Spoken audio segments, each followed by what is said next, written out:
Pemerintah jarang bilang harga naik, mereka lebih suka bilang penyesuaian harga.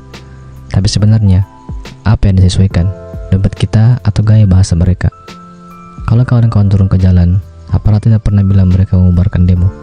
Narasinya selalu bilang mengamankan demonstrasi. Padahal, kita semua tahu apa yang terjadi.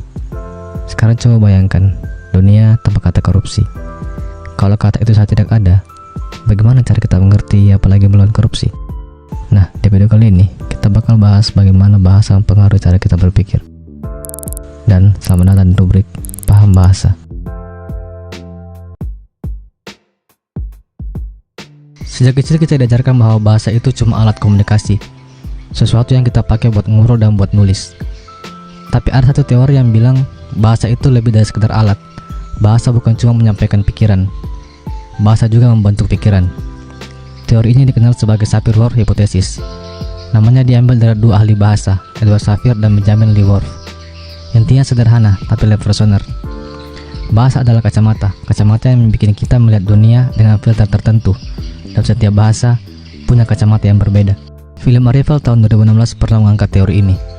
Ceritanya tentang Dr. Lewis, seorang ahli bahasa yang ditugaskan berkomunikasi dengan alien. Alien ini tidak pakai bahasa linear kayak kita. Tulisan mereka berbentuk lingkaran. Satu simbol bisa mengandung makna utuh. Tidak ada awal, tidak ada tengah, tidak ada akhir. Ketika Lewis belajar bahasa alien itu, cara berpikirnya ikut berubah. Dia tidak lagi melihat waktu sebagai garis lurus, masa lalu, masa kini, masa depan. Dia mulai melihat waktu sebagai satu kesatuan. Dan lihat inti teori Sapir-Whorf.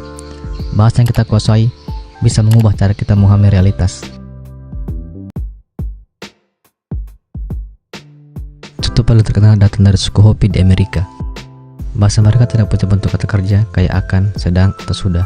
Artinya, mereka tidak berpikir waktu sebagai sesuatu yang linear.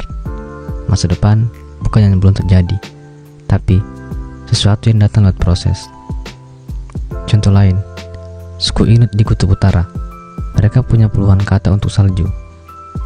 Salju lembut, salju tua, salju baru turun, dan lain-lain. Buat mereka, salju bukan cuma satu kategori.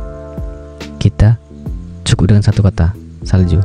Hasilnya, pikiran kita juga kurang peka terhadap detail-detail itu.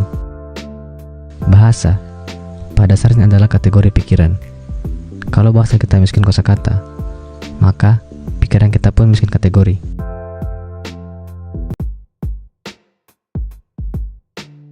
Kenapa kata demonstrasi sering bikin orang takut? Karena sejak awal, kata itu dikasih label negatif, rusuh, anarkis, dan bahaya. Padahal, di negara lain, demo itu biasa. Bahkan dianggap tanda kepedulian rakyat. Tapi di sini, bahasa yang dipakai sudah menakut-nakuti kita. Hasilnya, bukan cuma tindakan yang ditakuti, tapi kata-katanya pun bikin gentar. Di masa Orde Baru, sampai sekarang, kita juga sering dengar istilah oknum. Kata ini dipakai buat menyebut pelaku kejahatan dari sebuah institusi. Dengan begitu, institusinya bisa cuci tangan, bukan polisi tapi oknum polisi. Bahasa juga bisa dipakai untuk menyembunyikan kenyataan.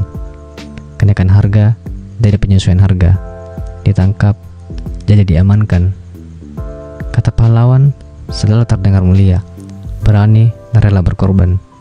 Tapi kalau ada kelompok melawan pemerintah, tiba-tiba mereka disebut pemberontak, dan otomatis penilaian kita jadi negatif.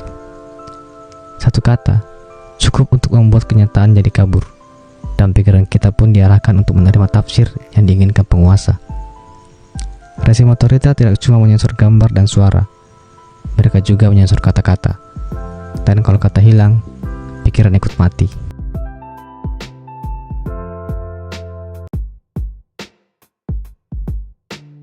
Kenapa orang yang bisa bahasa asing sering dianggap lebih pintar? Karena setiap bahasa membuka struktur berpikir baru. Bahasa Inggris misalnya, penuh dengan kata kerja aktif. Tidak heran kalau budaya barat terbiasa dengan inisiatif dan tindakan. Setiap bahasa baru yang dikuasai, ibarat membuka jendela baru dalam cara pandang terhadap dunia.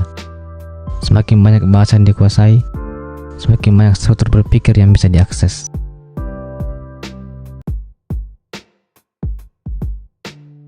Jadi, kalau kau merasa pikiranmu sempit, mungkin bukan karena kau malas berpikir. Mungkin bahasa yang kau pakai memang membatasi.